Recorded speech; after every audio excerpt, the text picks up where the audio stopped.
of 8,300 crores. Green Credit Program.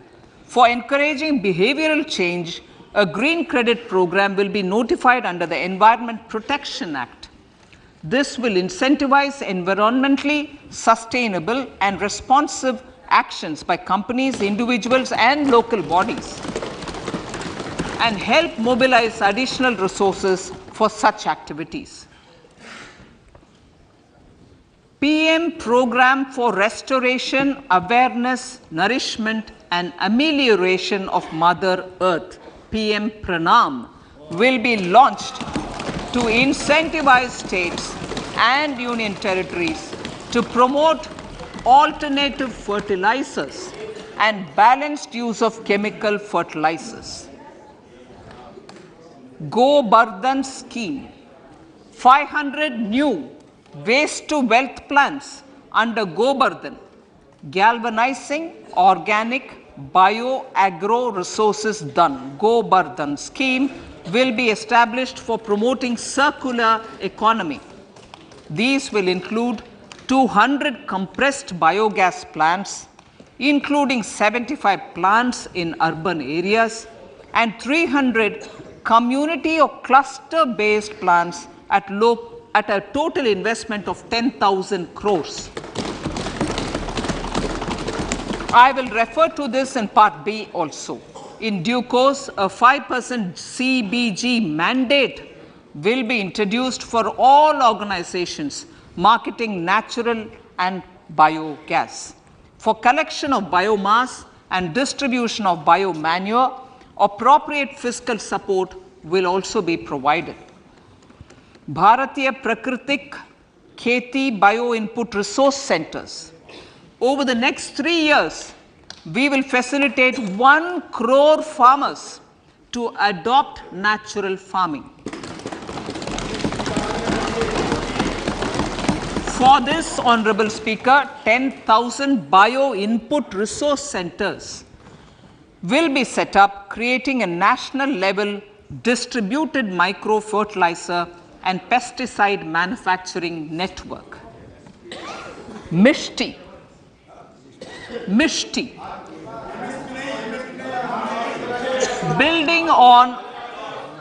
Building on India's success in afforestation, mangrove initiative for shoreline habitats and tangible incomes, Mishti, will be taken up for mangrove plantation along the coastline and on salt pan lands wherever feasible through convergence between Manrega, Campa Fund and other sources.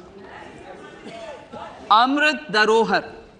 Wetlands are vital ecosystems which sustain biological diversity. In his latest Mann Ki Baat, the Prime Minister said, now, I quote, now the total number of Ramsar sites in our country has increased to 75, whereas before 2014, there were only 26, unquote. Local communities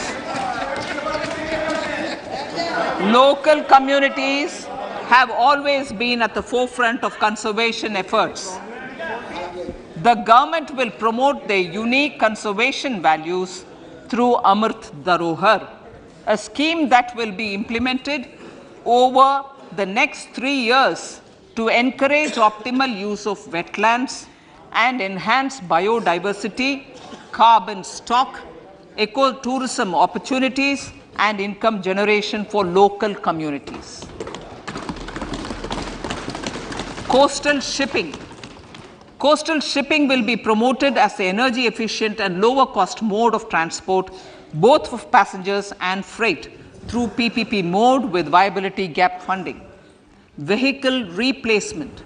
Vehicle replacement is an important continuing policy, replacing the old political,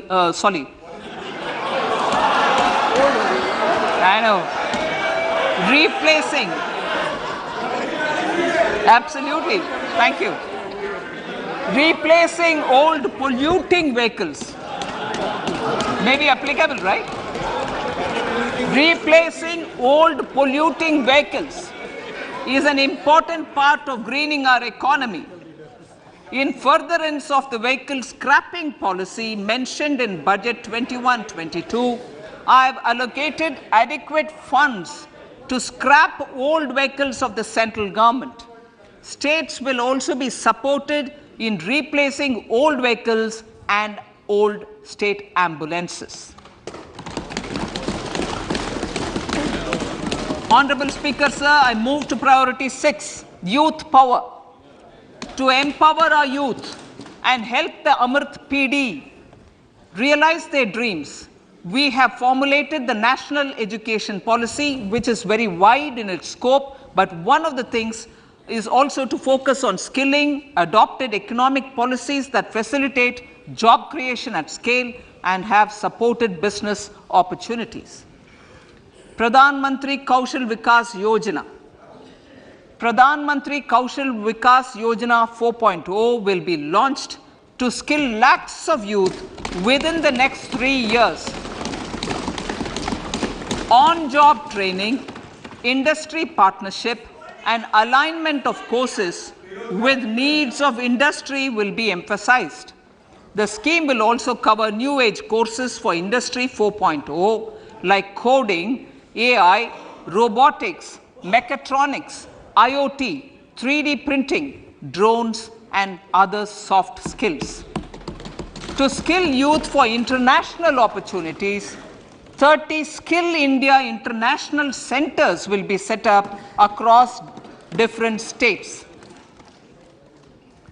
The digital ecosystem for skilling will be further expanded with the launch of a unified Skill India digital platform for enabling demand-based formal skilling, linking with employers including MSMEs, and facilitating access to entrepreneurship schemes.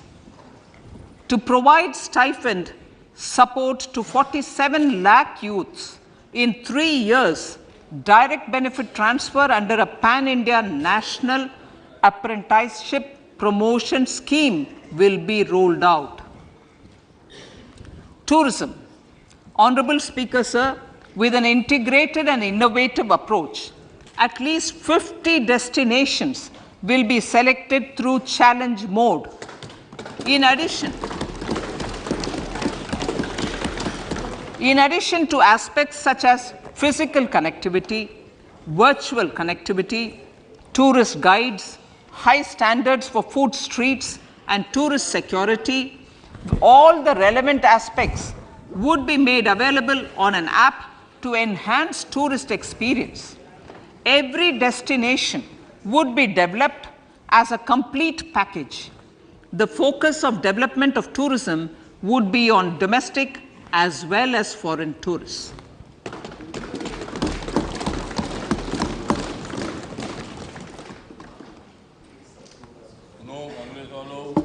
Sector-specific skilling and entrepreneurship development will be dovetailed to achieve the objectives of Dekho Apna Desh initiative.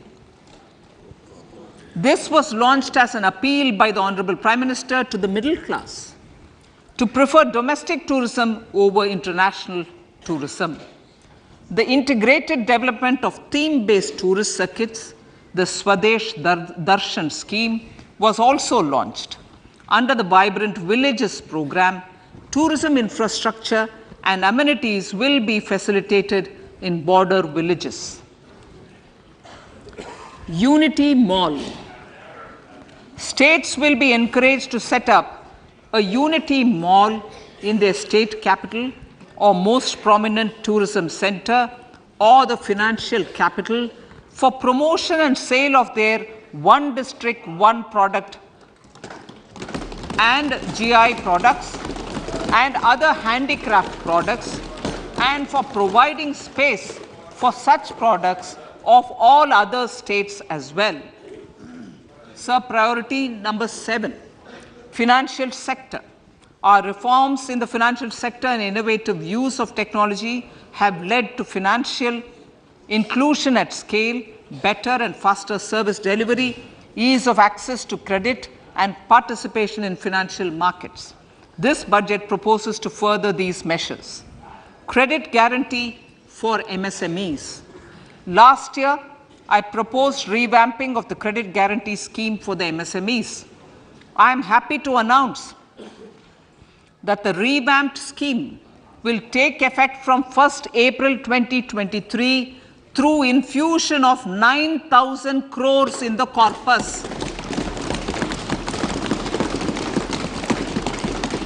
This will enable additional collateral-free guaranteed credit of 2 lakh crores of rupees. Further, the cost of credit will be reduced by about 1%. A national financial information registry will be set up to serve as the central repository of financial and ancillary information. This will facilitate efficient flow of credit, promote financial inclusion, and foster financial stability.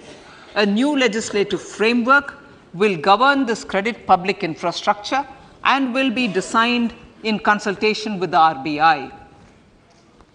To meet the needs of Amrit Kal and to facilitate optimum regulation in the financial sector, public consultation, as necessary and feasible, will be brought to the process of regulation making and issuing subsidiary directions. To simplify, to ease, and to reduce cost of compliance, financial sector regulators will be requested to carry out a comprehensive review of existing regulations. For this, they will consider suggestions from public and regulated entities. Time limits to decide the application under various regulations will also be laid down. Honorable Speaker, sir, to enhance business activities in GIFT IFSC, the following measures will be taken. Delegating powers under the SEZ Act to the IFSCA to avoid dual regulation. Setting up a single window IT system for registration and approval of IFSCA, SEZ authorities, GSTN, RBI, SEBI, and IRDAI. Permitting acquisition financing by IFSC banking units of foreign banks. Establishing a subsidiary of Exim Bank for trade refinancing. Amending IFSCA Act for statutory provisions for arbitration, ancillary services, and avoiding dual regulation under the SEZ Act, and recognizing offshore derivative instruments as valid contracts. Honorable Speaker, sir, data embassy.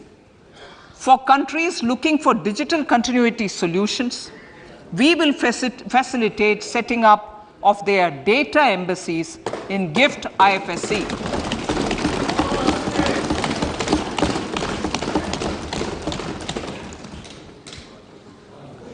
Improving governance and investor protection in banking sector.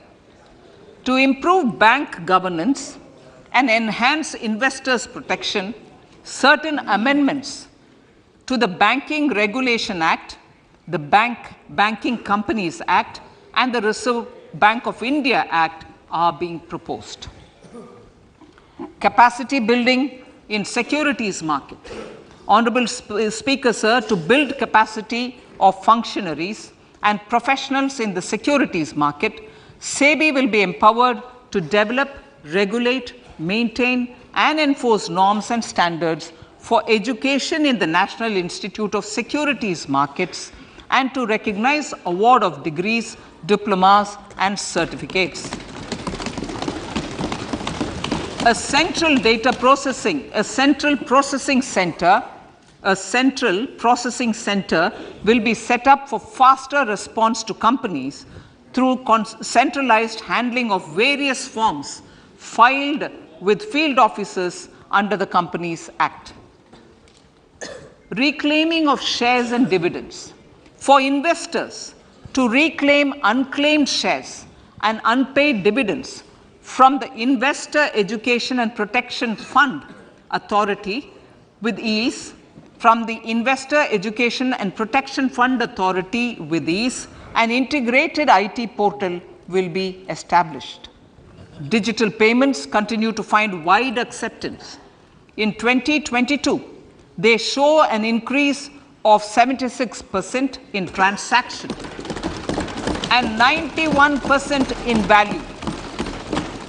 Fiscal support for this digital public infrastructure will continue in 2023-2024. आज़ादी का अमृत महोत्सव, महिला सम्मान बचत पत्र.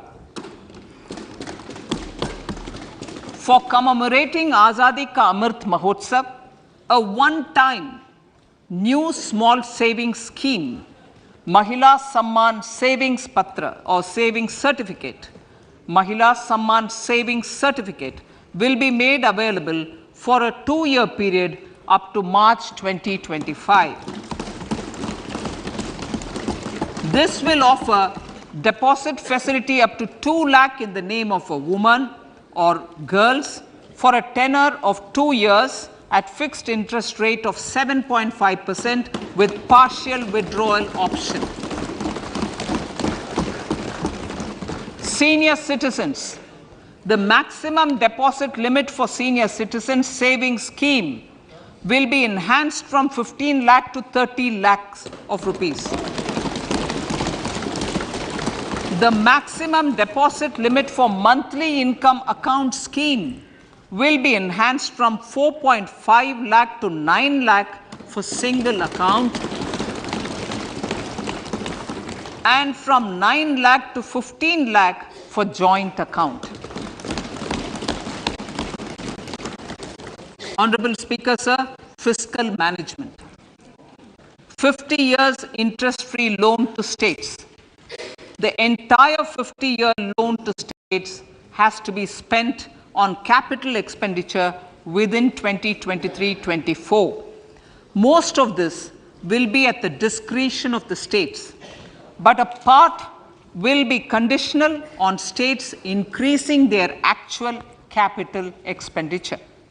Parts of the outlay will also be linked to or allocated for the following purposes: scrapping old government vehicles, urban planning reforms and actions, financing reforms in urban local bodies to make them credit-worthy for municipal bonds, housing for police personnel above or as part of the police station, constructing unity malls, children and adolescent libraries and digital infrastructure, and state share of capital expenditure of central schemes. Honorable Speaker, sir, fiscal deficit of states. States will be allowed a fiscal deficit of 3.5% of GSDP, of which 0.5% will be tied to power sector reforms. Revised estimates 2022 to 2023. The revised estimate, Honorable Speaker, sir, of the total receipts other than borrowing is 24.3 lakh crores, of which the net tax receipts are 20.9 lakh crores. The revised estimate of the total expenditure is 41.9 lakh crores of rupees, of which the capital expenditure is about 7.3 lakh crores. The revised estimate of the fiscal deficit is 6.4% of GDP, adhering to the budget estimate. So, budget estimates of 2023-24. Coming to 2023-24, the total receipts other than borrowings and the total expenditure are estimated at 27.2 lakh crores and 45 lakh crores respectively. The net tax receipts are estimated at 23.3 lakh crores. The fiscal deficit is estimated to be 5.9% of the GDP. In my budget speech for 21-22, I had announced that we plan to continue the path of fiscal consolidation, reaching a fiscal deficit of below 4.5% by 2025-26, with a fairly steady decline over the period. We have adhered to this path, and I reiterate my intention to bring the fiscal deficit below 4.5% of GDP by 2025-26. To finance the fiscal deficit in 2023-24, the net market borrowings from dated securities are estimated at 11.8 lakh crores. The balance financing is expected to come from small savings and other sources. The gross market borrowings are estimated at 15.43 lakh crores of rupees. Honorable Speaker, sir, I now move to Part B.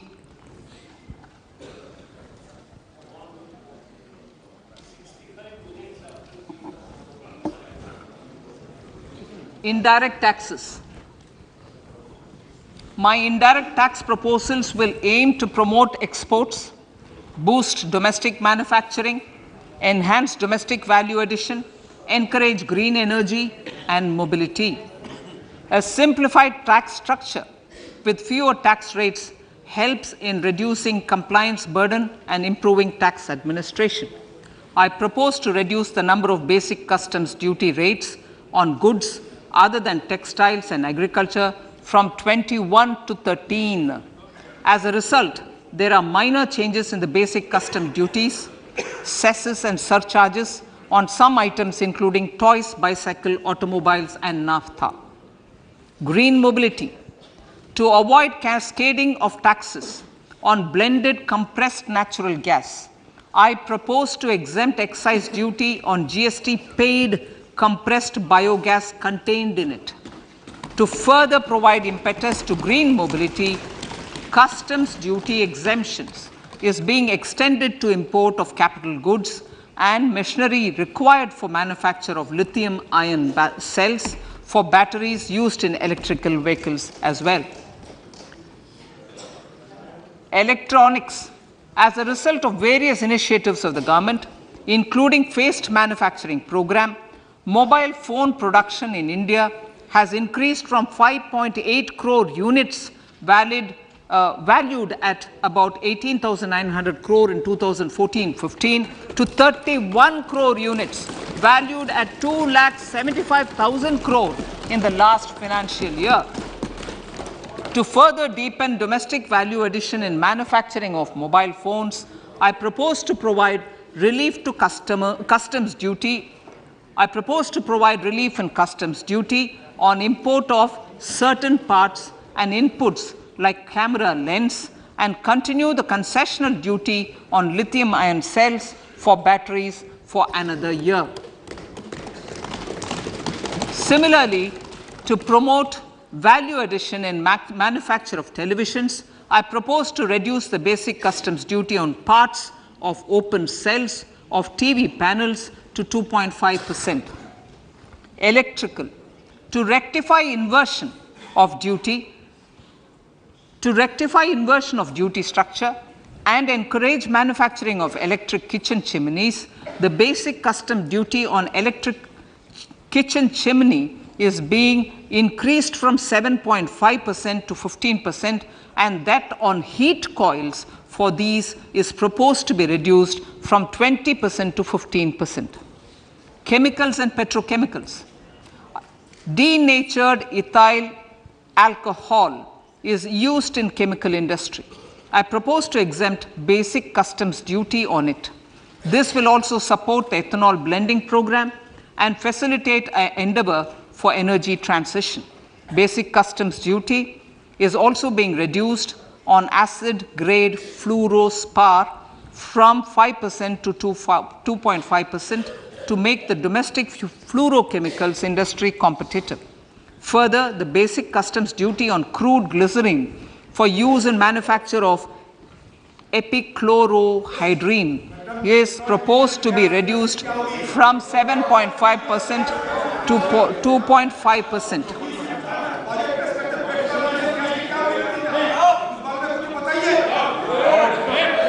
Marine products. In the last financial year, Marine products recorded the highest export growth, benefiting farmers in the coastal states of the country. To further enhance the export competitiveness of marine products, particularly shrimps, duty is being reduced on key inputs for domestic manufacture of shrimp feed. India is a global leader, as I said in Part A, in cutting and polishing of natural diamonds, contributing about 3/4 of the global turnover by value.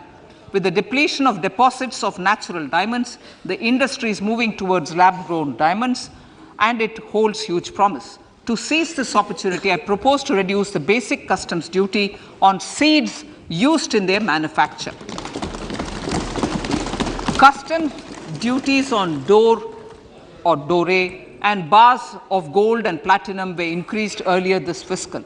I propose to increase the duties on articles made therefrom to enhance the duty differential.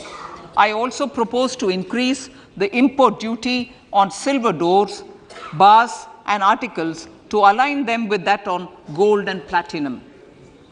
To facilitate availability of raw materials for the steel sector, exemptions from basic custom duty on raw materials for manufacture of CRGO steel, ferrous scrap and nickel cathode is being continued. Similarly, the concessional BCD of 2.5% on copper scrap is also being continued to ensure the availability of raw materials for secondary copper producers who are mainly in the MSME sectors. Compounded rubber. The basic custom duty rate on compounded rubber is being increased from 10% to 25% or 30 kg, whichever is lower, at par with that of natural rubber other than latex, to curb circumvention of duty. Cigarettes. National calamity contingent duty on specified cigarettes was last revised 3 years ago. This is proposed to be revised upwards by about 16%. Direct taxes. I now come to my direct tax proposals. Honorable Speaker, these proposals aim to maintain continuity and stability of taxation, further simplify and rationalize various provisions to reduce the compliance burden, promote the entrepreneurial spirit, and provide tax relief to citizens. It has been constant endeavor of the Income Tax Department to improve taxpayer services by making compliance easy and smooth. Our taxpayers portal received a maximum of 72 lakh returns in a day, processed more than 6.5 crore returns this year. Average processing period reduced from 93 days in financial year 13-14 to 16 days only now. And 45% of the returns were processed within 24 hours. We intend to further improve this, roll out the next generation common IT return form for taxpayer convenience, and also plan to strengthen the grievance redressal mechanism. MSMEs and professionals. MSMEs are growth engines of our economy. Micro enterprises with turnover up to 2 crore of rupees and certain professionals with turnover of up to 50 lakh rupees can avail the benefit of presumptive taxation. I propose to provide enhanced limits of 3 crore and 75 lakh respectively to the taxpayers whose cash receipts are no more than 5%. Whose cash receipts are no more than 5%. Moreover, to support MSMEs in timely receipt of payments, I propose to allow deduction for expenditure incurred on payments made to them only when payment is actually made. Cooperation. Cooperation is a value to be cherished. In realizing our Prime Minister's goal for Sehkar Se Samriddhi and his resolve to connect the spirit of cooperation with the spirit of Amrit Kal, in addition to the measures proposed in Part A, I have a slew of proposals for the cooperation sector. First, new cooperatives that commence manufacturing activities till 2024 31st March shall get the benefit of a lower tax rate of 15%, as is presently available to new manufacturing companies. Secondly, I propose to provide an opportunity to sugar cooperatives to claim payments made to sugarcane farmers for the period prior to the assessment year 2016-17 as expenditure. This is expected to provide them a relief of almost 10,000 crores.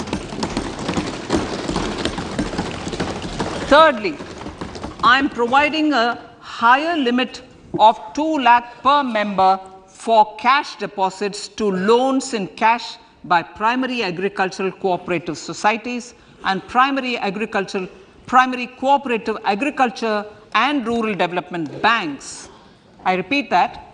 Thirdly, I am providing a higher limit of 2 lakh per member for cash deposits to and loans in cash by primary agricultural cooperative societies and primary cooperative agricultural and rural development banks. Similarly, a higher limit of 3 crore for TDS on cash withdrawal is being provided to cooperative societies. Startups.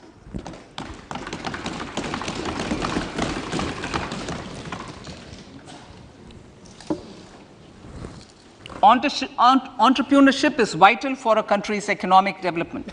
We have taken a number of measures for startups and they have borne results. India is now the third largest ecosystem for startups globally and ranks second in innovation quality among middle-income countries. I propose to extend the date of incorporation for income tax benefits to startups from 31/3/2023 to 31/3/2024. I further propose to provide the benefit of carry forward of losses on change of shareholding of startups from 7 years of incorporation to 10 years.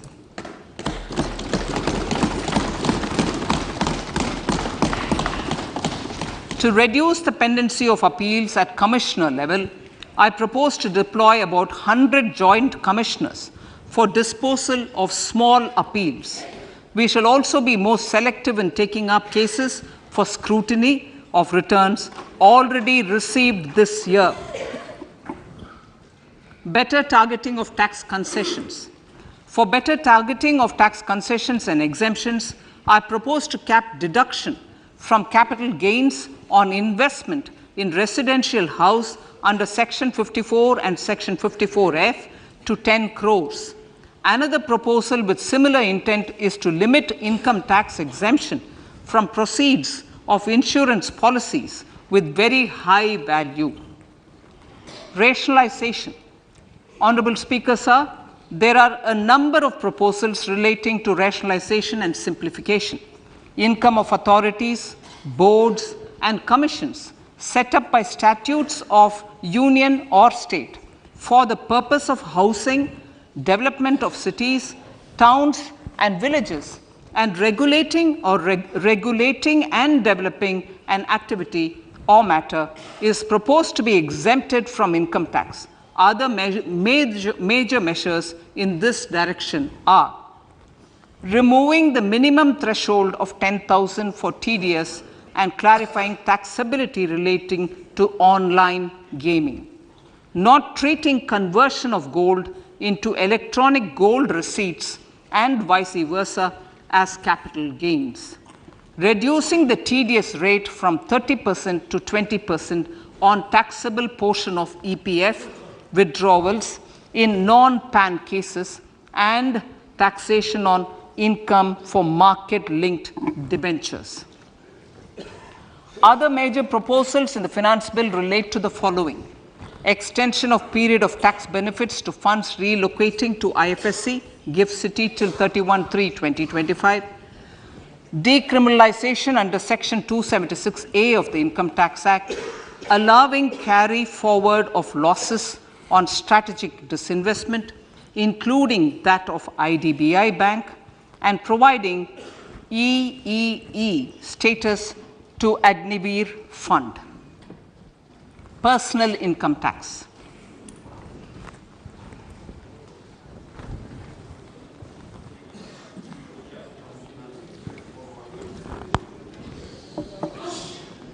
Now I come to what everyone is waiting for. Personal income tax. I have 5 major announcements to make in this regard. These primarily benefit our hard-working middle class. The first one concerns rebate. Currently, those with income up to 5 lakh do not pay any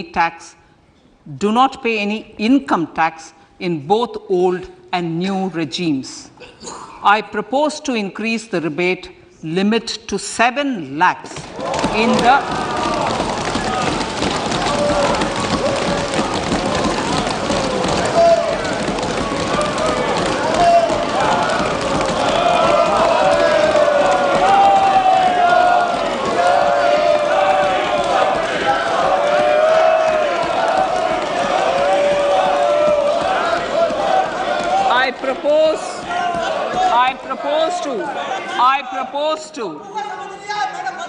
I propose to increase the rebate limit to 7 lakh in the new tax regime. Thus, persons in the new tax regime with income up to 7 lakhs will not have to pay any tax at all.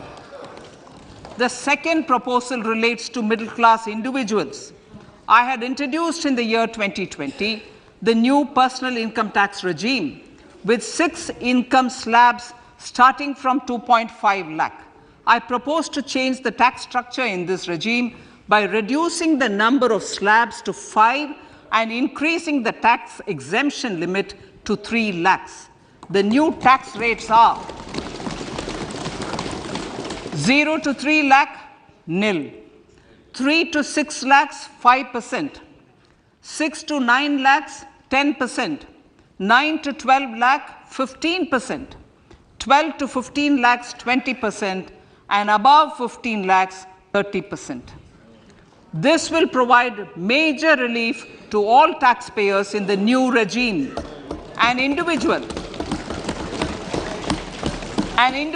with an annual income of 9 lakhs will be required to pay only 45,000 rupees. This is only 5% of his or her income. It is a reduction of 25% on what he or she is required to pay now. That is 60,000. So in the place of 60,000, it is now only 45,000.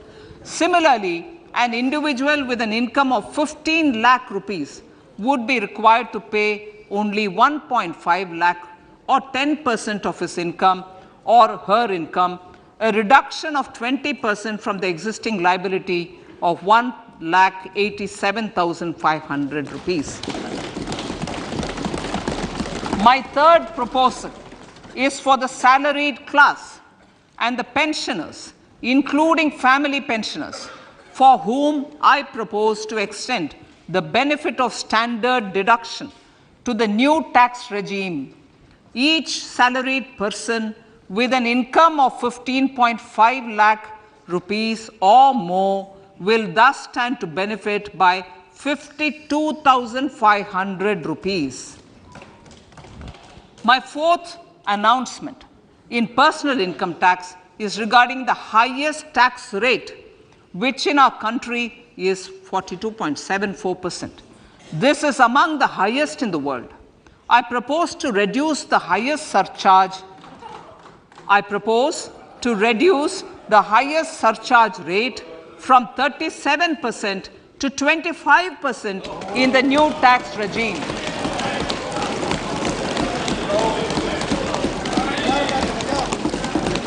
This would result in reduction of the maximum rate. This would result in the reduction of the maximum tax rate to 39%. Lastly, the limit of 3 lakh rupees for tax exemption on leave encashment on retirement of non-government salaried employees was last fixed in the year 2002, when the highest basic pay in the government was only 30,000 rupees per month. In line with the increase in the government salaries, I am proposing to increase this limit to 25 lakh rupees.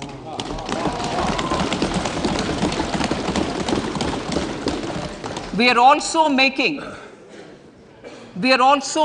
the new income tax regime as the default tax regime. However, citizens will continue to have the option to avail the benefit of the old tax regime.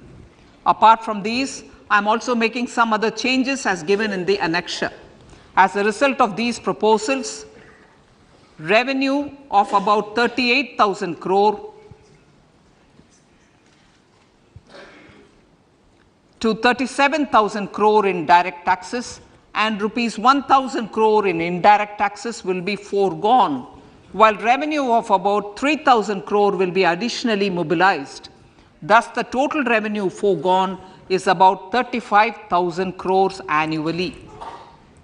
Honorable Speaker, sir, with these words, I commend the budget to this august House.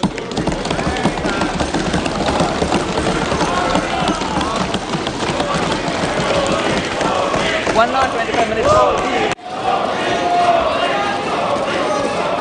Item number 1, माननीय item number 2, Shrimati Nirmala Sitharaman ji. Sir, with your permission, I lay on the table of the following statements. Under Section 3(1) of the Fiscal Responsibility Budget Management Act 2003, 1. Medium-term fiscal policy cum fiscal policy strategy statement and macroeconomic framework statement. माननीय सदस्यगण, जैसा कि आपको समाचार भाग 2 के माध्यम से पहले ही सूचित किया जा चुका है कि माननीय वित्त मंत्री जी के बजट भाषण की प्रतियां हार्ड कॉपी के रूप में उपलब्ध कराई गई है. आप बजट भाषण की अपनी अपनी प्रति प्रकाशन पलक से ले लें. आपको ये भी सूचित किया जाता है कि माननीय मंत्री द्वारा बजट प्रस्तुत किए जाने के पश्चात उसकी प्रतियां आपको मेंबर्स पोर्टल के माध्यम से उपलब्ध करा दी जाएगी. आइटम नंबर 3, माननीय मंत्री जी, वित्त मंत्री जी. Sir, with your permission, I rise to move for leave to introduce the Finance Bill 2023. प्रश्न ये कि विधेयक को पुनर्स्थापित करने की अनुमति प्रदान की जाए. जो सदस्य इसके पक्ष में हाँ कहें, जो सदस्य विरोध में ना कहें. मेरे विचार में निर्णय हाँ वालों के पक्ष में. माननीय मंत्री जी विधेयक को पुनर्स्थापित करें. Sir, I introduce the bill. सभा की कार्रवाई कल गुरुवार दिनांक 2 फरवरी 2023 को प्राप्त 11 बजे तक के लिए स्थगित की जाती है.